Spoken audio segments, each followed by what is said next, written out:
Hi there, Presley here. LEGO Lord of the Rings is primed for a new installment. After the release of LEGO Star Wars The Skywalker Saga, what is next for Traveller's Tales? The developers of the LEGO games must revisit Middle-earth. Much like the Skywalker Saga, the next game should be a complete collection of all the Lord of the Rings games that I have titled the Baggins Saga. Let's have a look at what a complete LEGO Lord of the Rings collection could be like. Before we get started, I would just like to say if you're enjoying my videos, please leave a like and subscribe to Prez1990 for more gaming videos. Without further ado, let's get started. First of all, is this game even possible? Due to licensing issues, the LEGO Lord of the Rings games and the LEGO Hobbit games were removed from the PlayStation Store and the Xbox Store. Recently, LEGO Hobbit has been re-released on Steam, PlayStation Store and the Xbox Store, so it seems that the license has been renewed. To add to this, Amazon's new Lord of the Rings series, The Rings of Power, is due to be released very soon. This return to Middle-earth could generate new interest in the Lord of the Rings series. As a result, there has never been a better time for Traveller's Tales to release LEGO Lord of the Rings, the complete collection. In terms of content, the game needs to do what the Skywalker Saga did for Star Wars. The next LEGO Lord of the Rings game, aka the Baggins Saga, needs to include all 6 movies. In addition to this, the Lord of the Rings games all got their LEGO adaptations. However, all 3 Hobbit movies did not.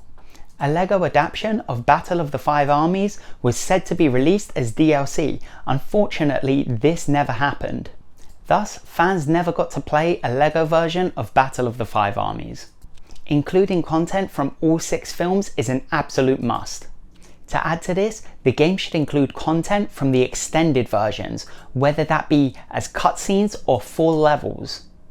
For example, there could be a level with the Fellowship travelling to Isengard to confront Saruman. This could end with a Saruman boss battle. This scene is only in the extended cuts, and if it's included in the next LEGO game, it would help complete the story. Additionally, there could be a stealth-based level with Sam and Frodo trying to sneak into Mordor disguised as orcs. Or Aragorn challenging the mouth of Sauron at the Black Gate.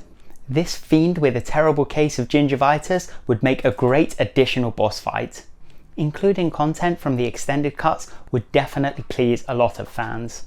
On the topic of extended cuts, the game needs to be far less rigid in its structure. Typical LEGO movie games generally have 5 levels per each movie. For movies as long and eventful as the Lord of the Rings movies, this is a huge limitation. For example, one of the criticisms of the Skywalker Saga was that it brushed over so many important scenes. On the other hand, it prolonged trivial scenes. For example, there was a whole level based on the underwater travel to the Gungan city. Each movie in the Baggins Saga needs to have as many levels as it needs to thoroughly cover the entire story. This should of course be a minimum of 5, and it wouldn't matter if each movie has a different amount of levels. This would naturally make sense as each movie is not the same length. LEGO Lord of the Rings The Baggins Saga should break the mold and have a seamless open world. The Skywalker Saga had various open world hubs which were excellent. Each hub had its own identity and a completely unique feel. To add to this, they each had their own collectibles and side missions. The one downside to this was the frustrating loading screens when travelling from planet to planet. LEGO Lord of the Rings should avoid this issue by having a completely open world. Each area should be connected in some way to the next. This way there would be no need for any loading screens. This isn't to say that players could start the game and run straight from the Shire to Mordor. Naturally, each area should be locked behind story progression. For example, you can't go to Helm's Deep until you've reached the end of the 2 towers. As a result of this, the game needs to be linear to some degree. So players should have to play each trilogy in order. LEGO Lord of the Rings The Baggins Saga also needs to focus on quality over quantity. The Skywalker Saga had over 1,200 collectibles and nearly 150 side missions. The puzzles and side missions were repetitive and made the post-game feel like a grind. LEGO Lord of the Rings could combat this by having less but more meaningful side missions. Also, the side missions should be mainly focused in the area they're accepted. For example, if you're gathering collectibles and exploring Rohan and you accept a side mission, you don't want the first objective to tell you to go to Isengard and collect something. That side mission should focus on the characters and area of Rohan. Also, the Skywalker Saga had special data cards to collect, which can unlock cheats. In LEGO Lord of the Rings, these data cards should be replaced with the Rings of Power. Finding one of these would allow the player to unlock a bonus. A great new addition to the LEGO games that was seen in the Skywalker Saga were the character classes. This kind of feature is perfect for a game like LEGO Lord of the Rings. This feature should be expanded upon, and there should be a handful of classes and a handful of races.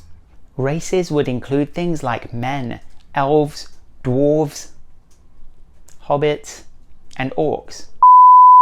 Classes, on the other hand, would be related to skills, and this could include things like wizards, archers, and warriors. Each individual playable character will have a class and a race. For example, Gandalf's race would be man and his class would be wizard. Gimli's race would be dwarf and his class would be warrior. And Legolas's race would be elf and his class would be archer. This would add a huge level of depth to the game, especially when you need a specific combination of race and class to perform a certain action. Each race should have unique attributes. This could include elves being nimble and able to jump higher, or hobbits being good at stealth and being able to crawl into small spaces. In addition to this, each race should be able to communicate in their native language. This could work like the language translations worked in the Skywalker Saga. The classes will simply manage each character's means of combat. For example, wizards could cast spells, archers could use the bow and arrow, and warriors can use axes and swords. Having a class and race system would give the game some much needed depth. In extension to this, LEGO Lord of the Rings The Baggins Saga should improve the combat. The Skywalker Saga's combo system was a step in the right direction. LEGO Lord of the Rings should expand on this by having two separate attack buttons. One button should handle quick, light attacks, and another should handle heavy, slower attacks.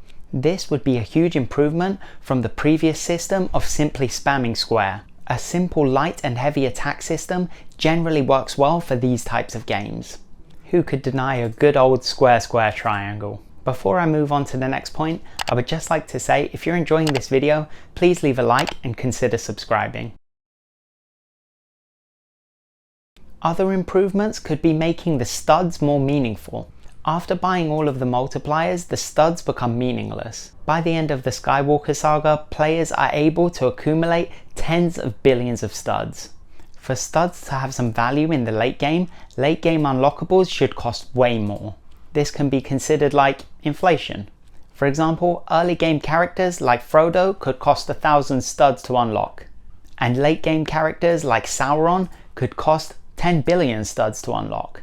Something as simple as this could keep players from losing interest in collecting studs. Likewise, it would simply make the studs more meaningful throughout the game. A topic that's up for debate is whether the game should include voice acting or not. LEGO Lord of the Rings was the first game to have fully voiced characters. The prior games had the cute and charming mumbling. Many fans claim that the LEGO games lost their charm when voice acting was introduced. On the other hand, it would be difficult to tell a story as complex as Lord of the Rings just using mumbles. What do you think? Should the next LEGO Lord of the Rings game have voiced characters? Let me know what you think in the comments section. And there you have it. What LEGO Lord of the Rings, The Baggins Saga, could be like. If you've enjoyed this video, please leave a like and consider subscribing to Prez1990 for more gaming videos. All that's left for me to say is take care, and I'll see you in the next video.